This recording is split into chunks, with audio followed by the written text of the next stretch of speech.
Hello, my name is Richard Crawford. The first place I wanted me to talk about is an incident that occurs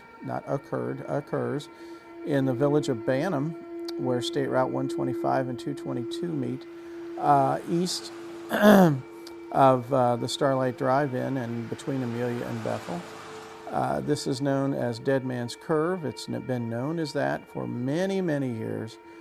When the road was first built in 1831, the construction of the road was very poorly made in this particular spot, and it was very easy for wagons and carriages, horses carrying people, to actually slip down or roll over the hillside. Many people died there.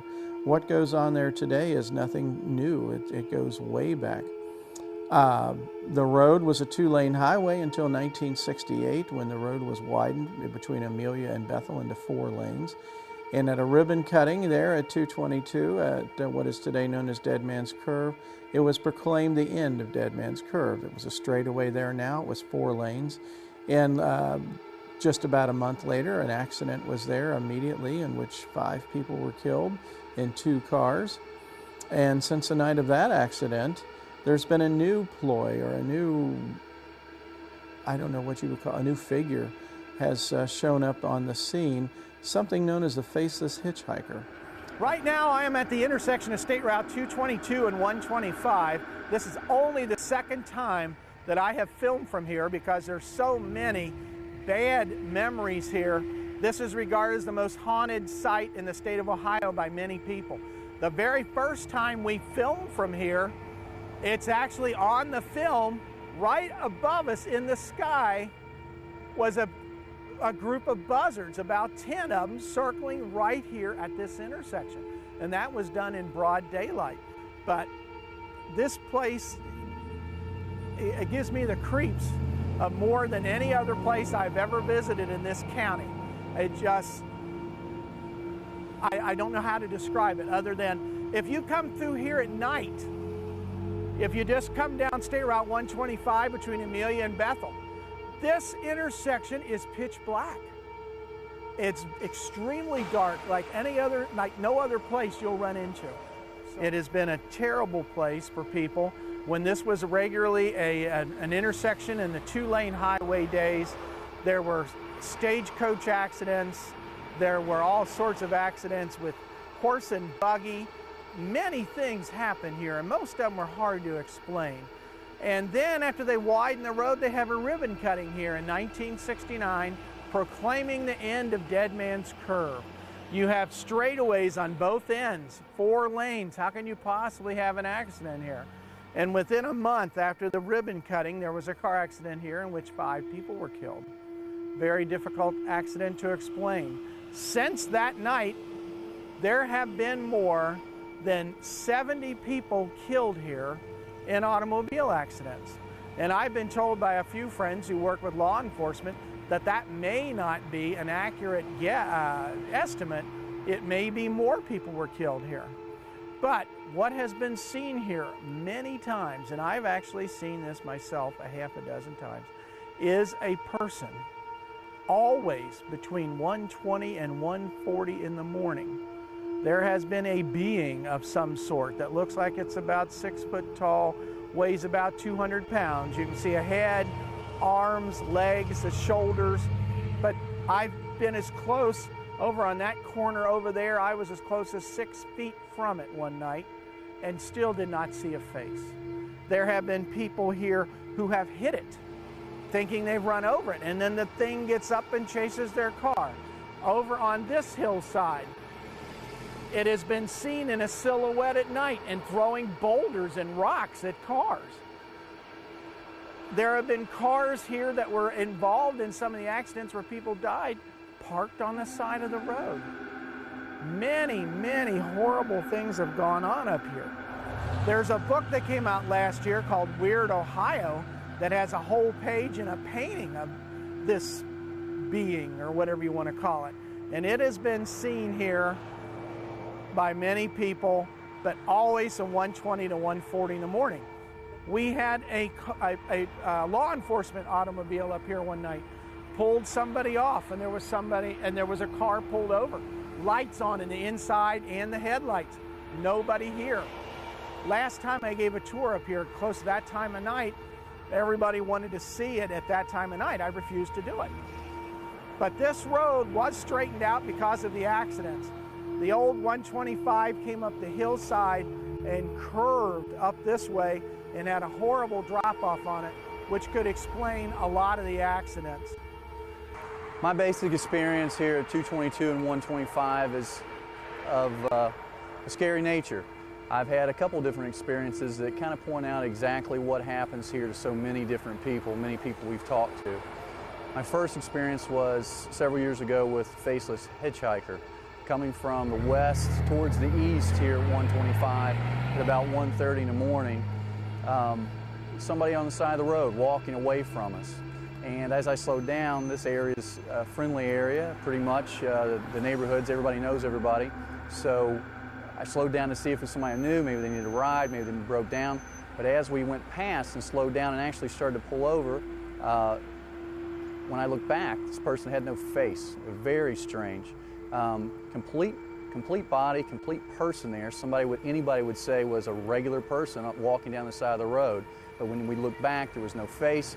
We started to pull away again, and as I looked back in my rearview mirror again, there was nobody there. So that was one of my experiences. The first time I saw it was about Christmas time, 1969.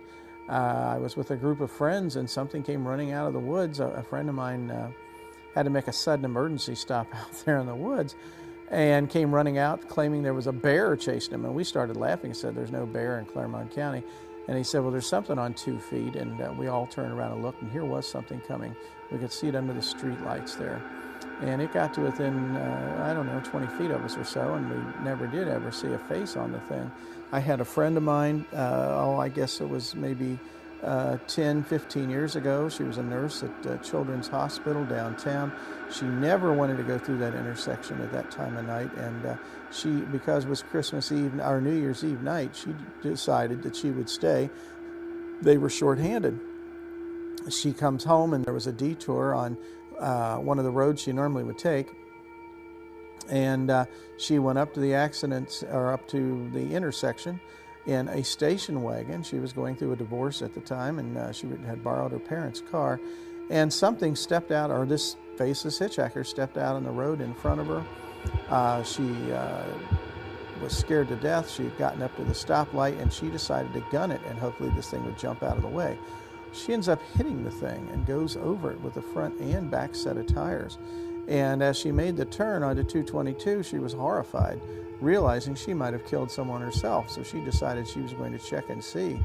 And as she's putting her backup lights on, she's approaching where she had hit this thing, this figure, this being, and it had gotten up already and was just within a few feet of her car. It's putting its leg up as if it was going to put its foot up on the back of the bumper and reaching up to the luggage rack to pull itself up on the car. I've known some, there have been guys involved, but it seems like there's ladies involved a lot. There was girls one night that talked about playing with a car there that they had thought someone had set there just to try to scare them, and they beat on the car roof and hit the windows and sat in the car and blew the horn. And they had actually shot a couple Polaroid pictures of this car sitting there. And I had seen the pictures of the car and the license plate, and it was the same license plate of one of the cars that had been up there in a previous accident. People have seen just one person standing up at the intersection at night. There have been, it seems like every time I went up there on tours or talks or something, we always ran into an ambulance sitting up there. There was incidences where there was actually a hearse sitting there. Fire trucks, police cars. One night I was up there in 1974 and we were followed home. We had a car full of people, followed from that intersection by a hearse into a friend's driveway. We ran into the house and locked the doors and peeked out through the curtains. And this hearse sat there in this driveway until it started following us about 1:20, and it stayed there for about 5 minutes after we'd gotten there. It was 1:40, and the car turned its lights on and turned the ignition on, backed out, and went up the street. And there was lights in a building across the street that shone in the hearse, and there wasn't anybody in it, not at least anybody we could see. Just countless things have gone on up at this intersection, and it's usually from 1:20 to 1:40 in the morning, and as the years pass, it happens less and less. This is just a wild estimate. I have no way of knowing for sure, but I would figure probably 1 out of every 25 or 30 times does anything ever happen up there at all. But it's just the mystery of the place. It's extremely dark. I had some friends, Shawnee Indians, who went up there with me in 1991. I was telling them about the intersection. They were in the county for an event called Grassy Run, which represents the largest historical society in our county. And we have a huge event there the last weekend in April up near the battlefield in Williamsburg. And some of them went up there and said it was a very eerie place, and they sensed there was someone there who had been killed suddenly and did not realize they were dead. They figured that may be who it is. But they did say that intersection covers a Shawnee cemetery. It's violating a historic site. Now, perhaps that may have something to do explaining what it is going on up there. I have no idea. But we also hired a clairvoyant back in 1971 when I was in college. She was in Pittsburgh, Pennsylvania. She went up there and talked about the place and thought it was the most evil, sinister place she had ever seen. And she said there was someone up there that wasn't happy with the situation, that this person had passed away and was not aware he was dead, or at least that's what she said. So but like I said, there's many things that's gone on up there, and I have not been up there voluntarily since September of 1995, and at that time of night. I'll go through there in the dark, I'll go through there in the daytime, but not that time of night. Too many things that happen to too many people.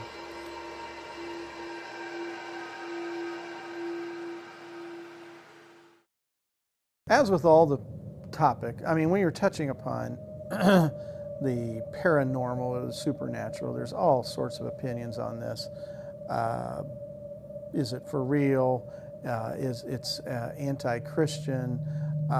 It's getting too close to devil worshiping. There's great pros and cons so much on these topics, and I've been asked by many people how deep I am into this, and I just tell people I'm a historian and a researcher and an author, and I find it fun, but I wouldn't do any of these if there wasn't a lot of great history involved with them. And one of the most important historic sites in our county is the old Promont mansion in Milford. And Promont is a beautifully elegant old home. It might have been the premier house in the county at the time it was built. It took 3 years to build this home, 1865 to 1867. And the house has been the site of, and again, this is all controversy. Some of the people would swear by the stories. Other people say it's a bunch of hooey. But a suicide in there, mysterious deaths, noises, sounds. But Promont, in my experiences, has been very entertaining. I love going there for the history of it. It was the home for many years of John M. Pattison, the only Clermont County and elected governor of Ohio. He was born in September 1847 in Owensville and died in Promont just near his 59th birthday in the spring of 1906. It's believed that he had Bright's disease, which is a disease of the kidney, and but it's also believed that it was stepped up or hurried along when he was elected governor of Ohio. He gave his speech in very cold, snowy weather, and they think that might have had something to do with it. Governor Pattison foresaw his death in some ways. after he wasn't in office very long, and he asked his wife to bring him home. Well, they took him to Christ Hospital in Cincinnati, and he just continually got worse, and he said he felt the end was near. So they brought him to Promont, and he died there in Promont. The bed he died in was removed from the house, many years after he died, and it was taken to a house in Batavia where things happened with this bed, in a house called the Hoberg House today, which is in Batavia, and that bed was dismantled and is now sitting in a garage in Batavia. No one uses the thing anymore because of the ruckus, the noises with the bed. Can't keep the blanket straight on it. They look like somebody was laying there when no one else was laying there. I don't know how many hauntings there are in Promont, but I did know a gentleman who was the nurse for the last person who lived in the house and who willed the house to the Milford Historical Society. It's now their museum. They do an excellent job, beautiful place. Exhibits there all the time. They're open on Fridays and Sundays in the afternoons. But last October, they asked me to give some haunted tours of the home as a promotion. Some of them said they believed it, some, again, did not believe it. But we did do tours. And it is known that there was a lady that committed suicide at the top of the tower, this beautiful tower. This nurse for the last man to live there absolutely would not go in the basement at night because of sounds going on in there. You heard movement but never saw anything. There have been people who've worked on different projects in the basement for supports for the rest of the building, or plumbing or what have you, that will not work in there by themselves. They talk about the noises and the sounds in there. They get the creeps. But I talked to a lady who's been the librarian there, and she and a friend of hers were working after hours one night in there, and the building's locked up. And they heard someone coming up the steps. They told them they'd have to go home. The building was locked. And somebody kept coming up the steps, and they went to the top of the steps and heard the sounds of somebody climbing, and there wasn't anybody on the stairway. Needless to say, they went out the back door they could go out from up there, and were very frightened. People who have cleaned the building have reported seeing like marks from, like if someone missed the spittoon from chewing tobacco after they had just cleaned the room. Just all sorts of bizarre little things along that line. But the room Governor Pattison died in used to overlook the old racehorse track, which is the parking lot for Kroger now. And Pattison liked to watch the horses train and practice and race over there. And so we know he used the room a lot. He did a lot of his paperwork, his official work up there, his personal business, and so did his wife. But last year, the last night I gave a tour on a Sunday at Promont, we had things happen the other nights, people bumping into cold spots. People said, oh, it's because the house is old and it's cold. And I said, well, why is it happening in the middle of the room and not near a corner, and no one else is feeling it? And so the last tour we gave, the last Halloween season, we're in Promont, and we're in Governor Pattison's room. There's about, 30 people in the room. We tried to take as many as we could because we had to turn lots of people away each night. And we're in the room, and I got this chill, and I sort of moved forward, just chilly, and everybody goes, what are you doing? I said, I don't know. I felt this cold spell go right down my back as if somebody was putting their hand down my shirt. And you saw people like were terrified, and other people looking at you like, oh yeah, right, But the kicker of it all was, as we're in there talking, several people started moving around and said, there's somebody, or a cold spot going right in between all of us right over here. And so they moved out of the way, and I'm looking, and everybody else is looking, and nobody sees anything. And then the bed very slightly gives way as if someone is laying in it. And that was enough for everybody. Everybody goes, oh, okay, well, all right, we've seen enough. And everybody came outside the room and decided they had had enough of that segment of the tour.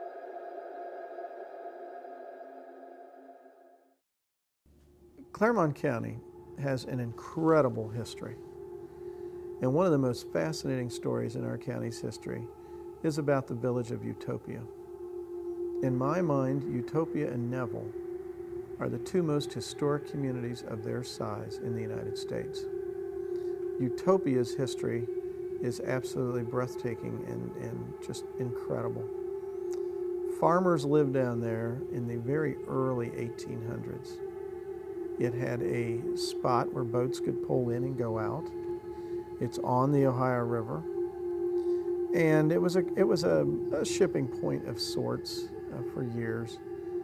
And a gentleman by the name of Wade Loofborough, who was a judge in the courts of Fayette County, Ohio, which is today the county seat is Washington Courthouse.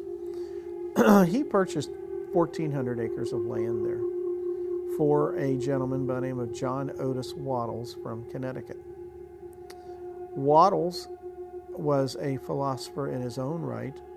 He had founded a community in Michigan and Wisconsin.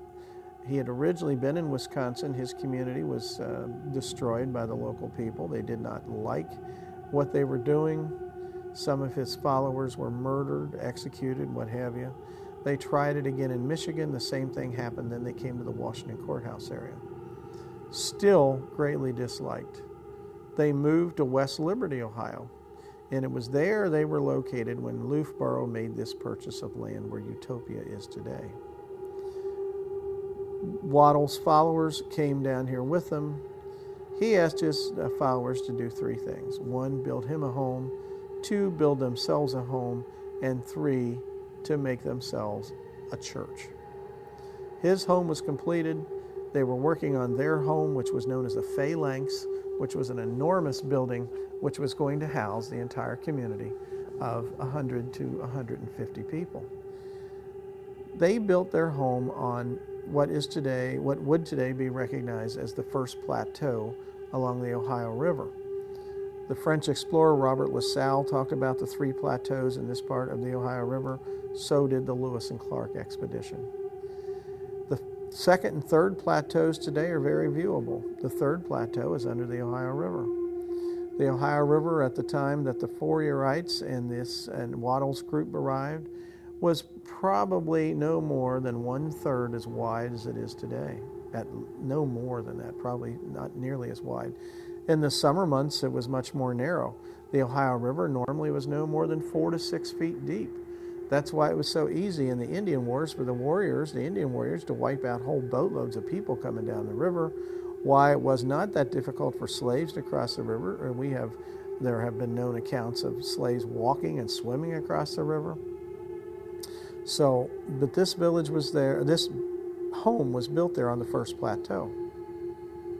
Wattles told his people if they got his home built and their own home built and got the church done, he would give them a big break on prices for the acreage of the land and all that. His people, too, may have followed some of Fourier's ideas, since some of the Fourierites were still there. But the main difference between the Wattles group and the Fourierites was in their religious background. The Spiritualist is what this was called. Wattles group are not much different than many people are today. They did not trust religious leaders. They did not trust politicians. Subsequently, what they did is they turned to their leader, John Wattles, who was a medium and had seances to talk to founding fathers they trusted, like Washington, Jefferson, Franklin, or talk to some of their ancestors who had gone on, who they trusted, asking advice on should they plant something different, should they have another child, should they move, how much land should they farm, all sorts of things like that. Well, regardless, this group built themselves a church, 22 feet high, 44 feet long, and 18 feet wide. The building is still standing today. It is in Utopia. People drive by it all the time. If we hadn't had an Ohio bicentennial marker put up there in 2003, people might not even know where the building was, but it talks about it. I had this marker put up. I did the historical research on it, and our then State Representative Jean Schmidt allocated the money to us from her own personal funds to put this marker up to remember Utopia. This is the eastern entrance to the underground building in Utopia. The ladder, there is a ladder here that is the only way to get down into there. It's a 25-foot ladder. It comes from here and goes down to a packed earth floor. The walls are all carved rock, including the curved ceiling, which is a carved ceiling. It's absolutely beautiful in there. It's like an underground gymnasium, and this is where the Spiritualists met the same year that they built this building in 1847. It's built underground to protect these people in their religious services because they were very different, holding seances as a main part of the religious service. They didn't trust people who were politicians or religious leaders. They felt with their medium, John Otis Wattles, that they could contact the dead that they trusted, and he would speak to them and give them advice on questions they asked about maybe taxes, having more children, should they move, just any kind of question. And they would talk to deceased relatives or other people they trusted, such as the Founding Fathers. You can see where there were 4 fireplaces in there at one time. The eastern entrance to the building has an arch over the top of it where it's open, where the sun will come through in the morning and give you a rainbow kind of effect on the western wall. It stays 56 degrees in there most of the year. It is absolutely beautiful. There have been things that have occurred in there that I have not personally seen myself, but I have seen pictures shot in there of mist and orbs. And I gave a tour last year to a group of people, and they used a digital camera and had faces on the walls. Very odd. The Spiritualists were completely distrusted and terrified anybody who knew them. So Wattles had this church built underground to protect himself and his people. They picked a good site. He wanted to be near a major city like Cincinnati. He wanted to be on the river where there was good shipping for imports and exports. That was met. But these people hurriedly built their home out of wood and stone on the first plateau. They were having a housewarming party on the night of Friday the 13th, December of 1847, when they heard a rumbling outside.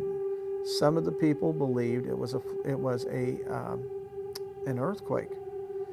Some went outside and saw it's been estimated anywhere from a 10 to 15 foot wall of water. A flash flood hit them and the building and killed all but 6 people in this building. Wattles himself and his brother were not in the building at the time.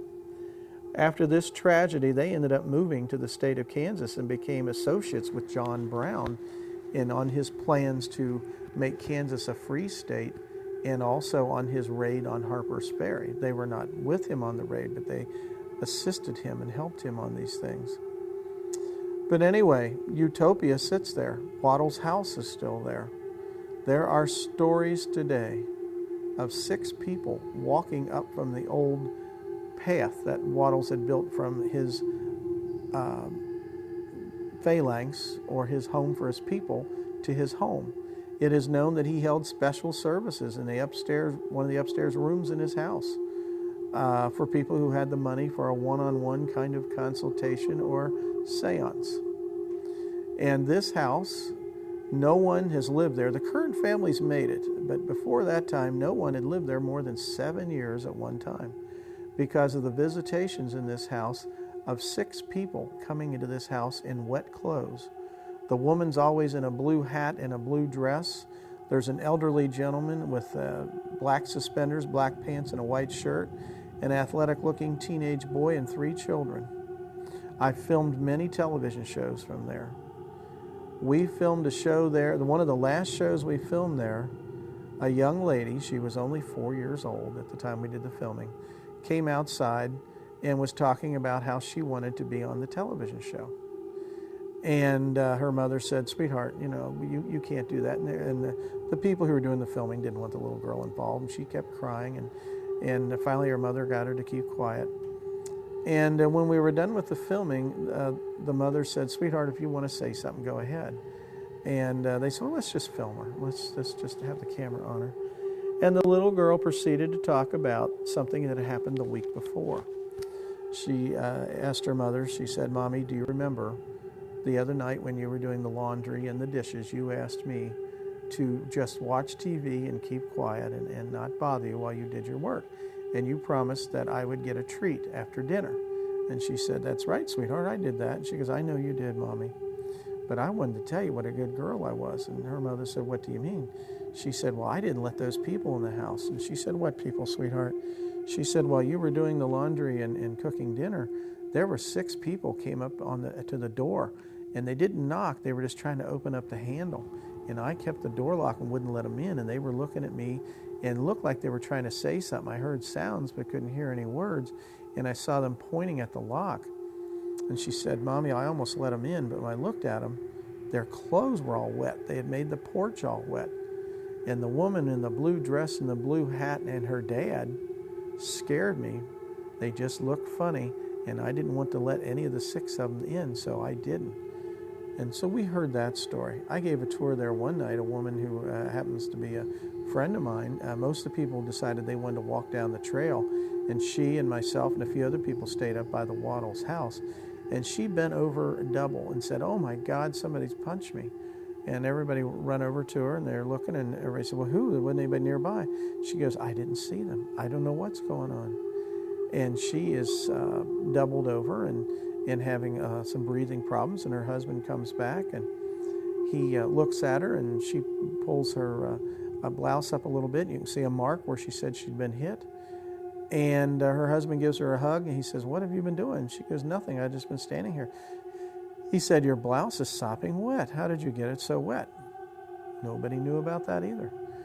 I gave a tour one night to a group of 6 linemen from the University of Dayton football team there to that building.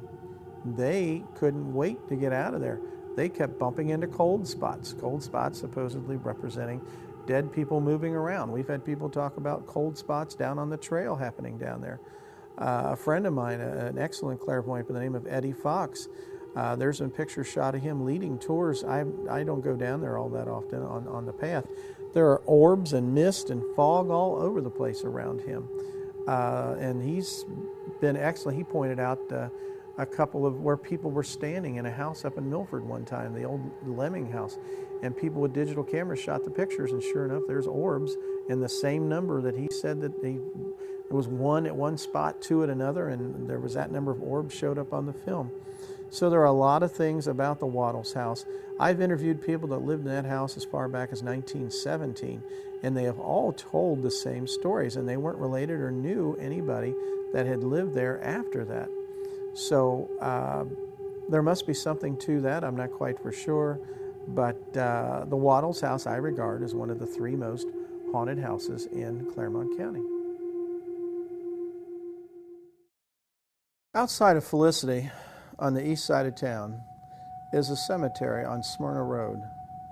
The cemetery, of course, picked up the name Smyrna, but the street and the cemetery itself picked up a name from a Presbyterian church which was founded out there in the early 1800s. The first minister in this church was a relative of the Reverend John Rankin, who is widely known as the leading anti-slavery person, or I should say abolitionist, in this part of the country, Brown, Clermont, Adams counties, and part of Hamilton.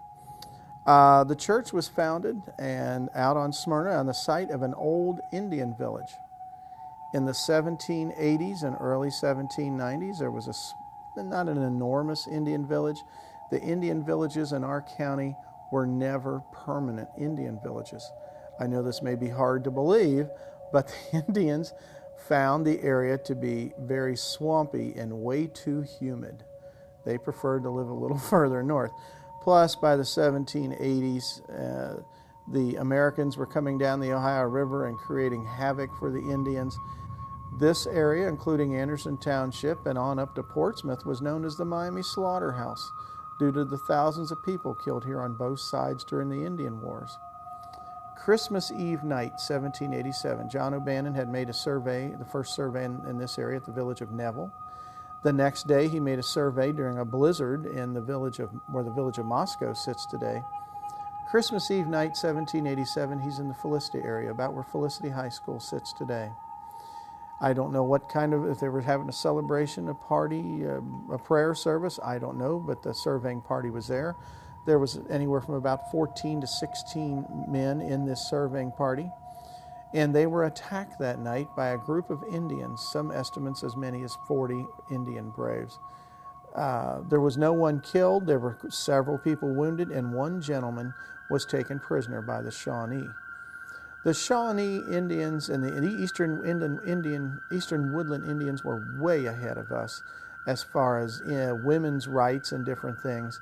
And women in the United States couldn't legally vote until 1920. Women amongst the Eastern Woodland peoples dated back into the 1700s. A party of warriors could not make an attack unless the Women's Council approved it also. Well, this village at Smyrna was led by a woman. She was a shaman or a sachem, which was a leader, but she was a woman. We don't know her name at all. Through the years, it comes down to us as Sweet Lips. I don't know what the Shawnee name for that would be, but that's what it's come down to us as. She led the attack on that surveying party on Christmas Eve night, 1787. The man captured was a gentleman by the name of Peter Hastings. Peter Hastings was brought back to the village at Smyrna, where the cemetery is today, stripped naked and painted completely black, which made him a katahotha, or condemned one, which means he was in to be executed. Don't know all the background details, but for some reason or other, he and Sweet Lips took a liking to each other. She allowed him to escape, but he said he would be back someday if he could have some of the land. She went into this idea. She allowed him to escape. Nothing was heard of Peter Hastings until September of 1795. Peter Hastings shows up at Smyrna Village. And the people are, which is what the Indians call themselves, the people. He shows up, and they're going, "What is this white man doing here?" And he said, "Well, your leader promised me land here if I would come back. And since you all have signed this treaty, I figured now is a good time to come back." Well, they weren't happy about this treaty in the first place, not in the least bit. And here they already were being forced to move, and here comes this American, this white guy showing up telling them he had been promised land by their leader. Well, they threatened his life, chase him off down the Bullskin Trail, which is today State Route 133 through Clermont County. And here is Sweet Lips, and they confront her and said, what's going on here? This Shemanise, or white man, shows up and says that he's due some land here. And she said, "Well, I did tell him that I promised him so he would return sometime." And the warriors said, "You never said a word to us about it. Not a word." And so they said, they decided that they were going to execute her, which is what they did. There's two stories how she was executed. One, she was burned at the stake in the middle of the village. And the other is that she had to dig her own grave and was praying over it and had her skull split open by the graveside, fell in the grave, and they filled it up. Either way, she was known to have been buried there, at least according to these legends. Nobody knew where she was buried. Enter the Presbyterians. They started a church there in the early 1800s. It wasn't long after the church was there, they started making burials there next to the church. And they proceed to have their Wednesday night meetings, their Sunday night meetings. And after a very short while, people quit going to church on Wednesday and Sunday nights. And the rumor got out that there was a woman seen in the cemetery at night in a mystical or fog kind of form that scared everybody. And she ended up being the reason that not many years later, the church actually moved into the village of Felicity where it is today.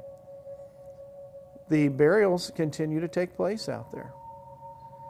There were stories that I heard for years. I went down there many times and never saw a thing. The guesstimate was that Sweet Lips was buried where today there is a gravestone that glows at night sometimes, not every night. It has to be a very dark night, no light in the sky whatsoever. This gravestone is believed to mark the site of the burial of Sweet Lips, the Shawnee Indian leader who was executed on this site by her own people about 1795. Sweet Lips had betrayed her people by falling in love with a white man, promising him land where their village was here at the Smyrna cemetery. And there's two stories. One, she was burned at the stake by her people. The other, she dug a hole right here, was praying over it, and then had her skull split open. She fell into the hole and was buried here. And this gravestone is someone else buried here years later. But the stone, the stories of it being brighter than any other stone in the cemetery at night, I've seen it myself. We've seen it tonight. The legend says this is where Sweet Lips is buried. And when I say glows, I'm just saying it's a little bit brighter. It's very obvious. I have seen it myself now many times. First time I saw it was on a tour about 8 years ago. I was giving one of my haunted tours. Went down the road. It's a dead-end road, pardon the expression.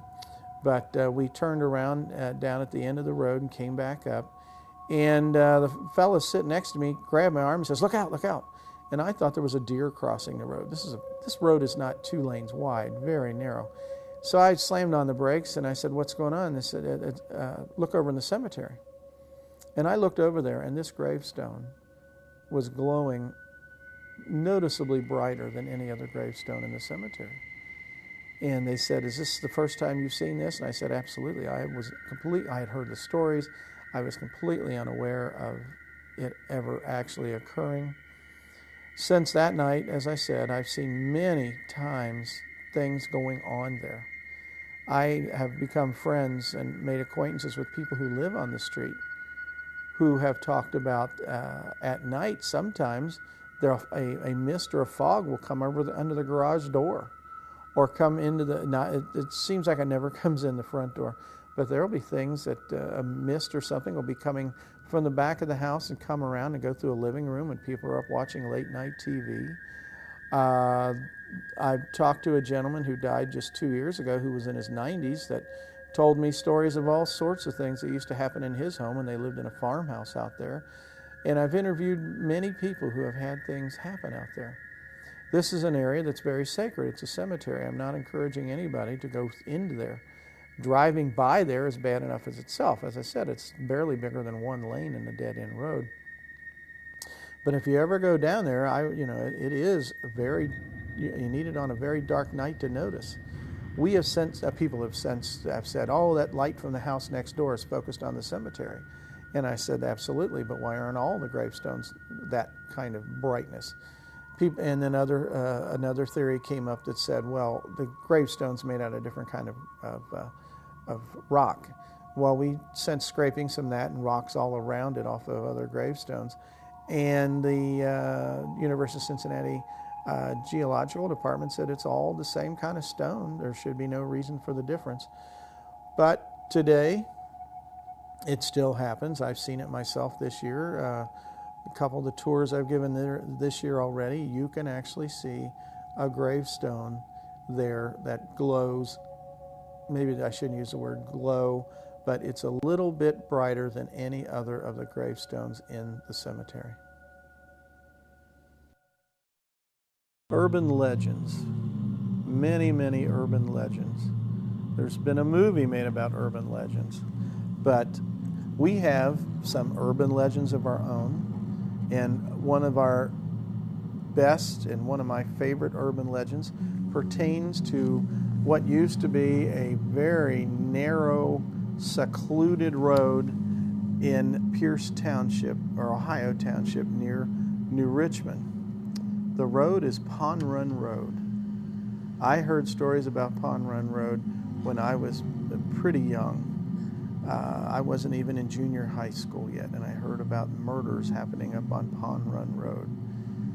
And these stories just sort of tie in with everything else, but there are some things that I'll mention here later on that indicate to me there may be something about this story that may have some facts to it.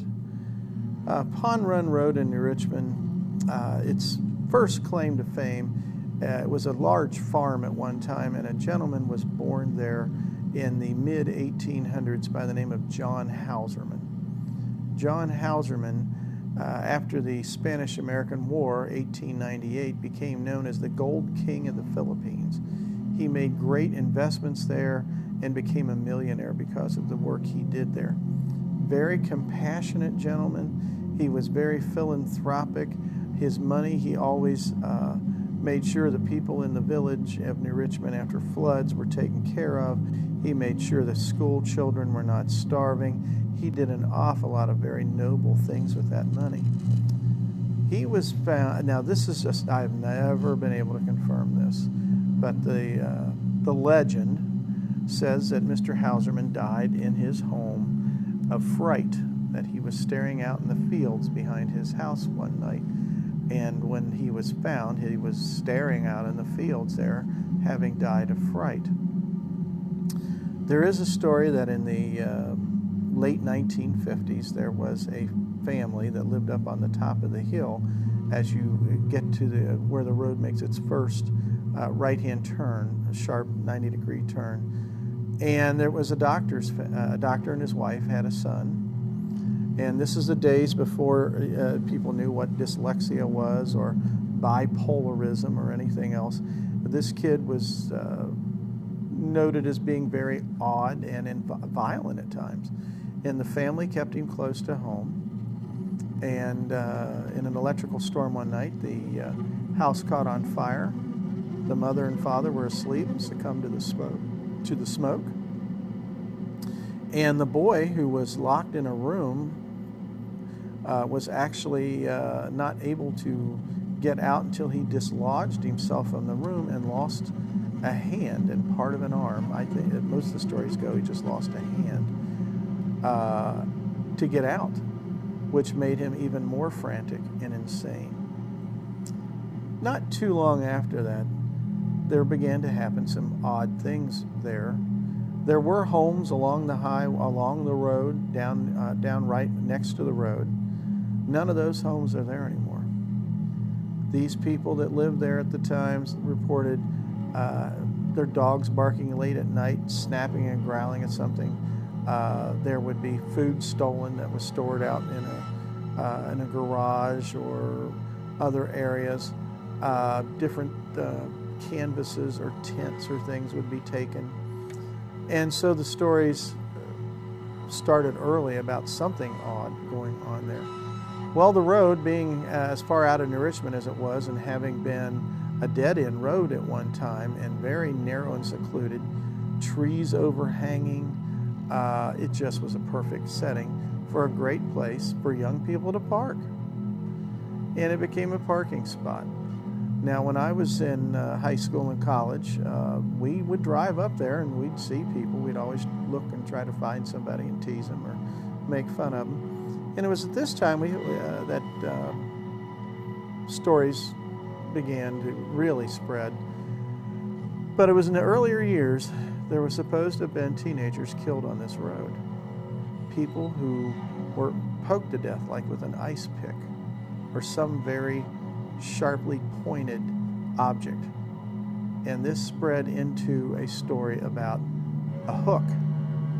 And then you have this classic tale of the Hookman, where a couple is dating up there one night, and they hear noises outside the car and became frightened.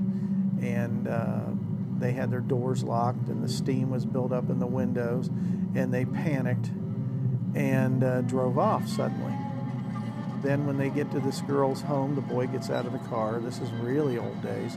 And goes to her door and opens up the door. And as he's approaching the door, he starts to put his hand on the door handle, and there's a hook stuck in the door handle.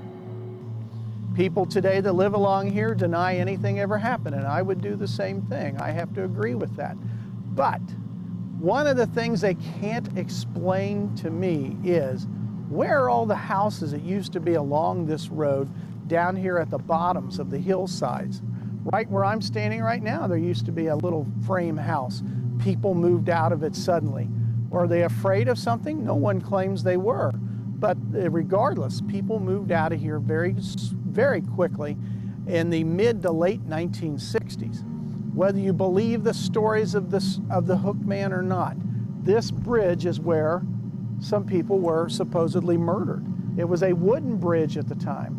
And right around the corner used to be a parking spot. This road was so secluded and narrow in the 50s and 60s. It was a very safe haven for kids to park, and things went on. And there is evidence that people have lived in these woods at times. Who lived here, I can't tell you. But there is evidence that there were people here. I've been down on this road before and stopped here on the bridge talking to people about the history of this area, and you can hear something coming up Pond Run on 2 feet. Not a deer, not a horse, not elk or a moose or what have you, but something on 2 feet. And you can hear them as they splash in the shallow water. There are stories of blood stains on the railings that were over here, blood stains that were absorbed into the wood on the old bridge. And then around the corner where some other murders were supposed to have occurred. There are other stories, such as one night there was noises outside a car again. And this boy was a big athletic kid who wanted to show his prowess or his courage, and decided he was going to finally end all these rumors about whatever this vicious thing was going on. He got out of the car, but before he got out, he told his girlfriend to lock the doors, roll up the windows, and wait until he knocked on the door to let him in. Well, he must have been gone for quite a while. She fell asleep, but she did hear knocking on the door, and as she opened up her eyes, she looked straight ahead, and to her shock, it was daylight. She had fallen asleep for a long time, and there was a police officer that was knocking on the door. And she opens up the door, and he says, young lady, we are here to get you. Would you please come with us to the police car? And she said, where's my boyfriend? And they said, well, just come to the police car. Come straight to the car. We'll take you home.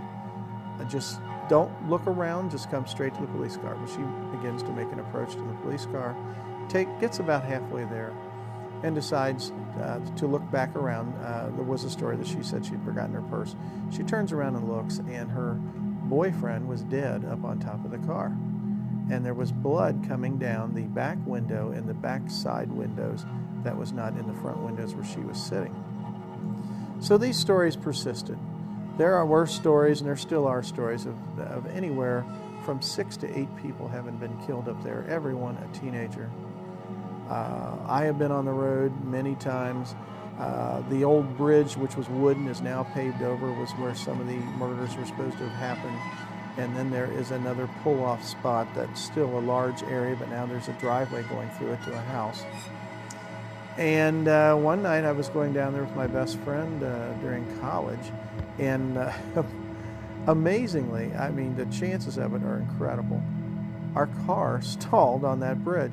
I was never so scared in my life. We got out, and we actually heard something running down Pond Run, the creek there, and we became extremely frightened, but got the car started. It could have been a deer. It could have been anything. But of course, that story, just added more fuel to the fire. Now, I gave a tour of hauntings in that part of the county just last Thursday night, and as we're approaching our spot where we're going to go to the end of Pond Run Road, where it comes out to Merwin 10 Mile Road, a Pierce Township police car was blocking the last section of the road, and an officer was standing there. The lights were on in the car, and the lights were blinking on top of the car, and we couldn't get around. We had to find another way to get around, which just added more to it. But even today, if you come down US 52 and you get to Pond Run Road, where it crosses old US 52, there is a street lamp there.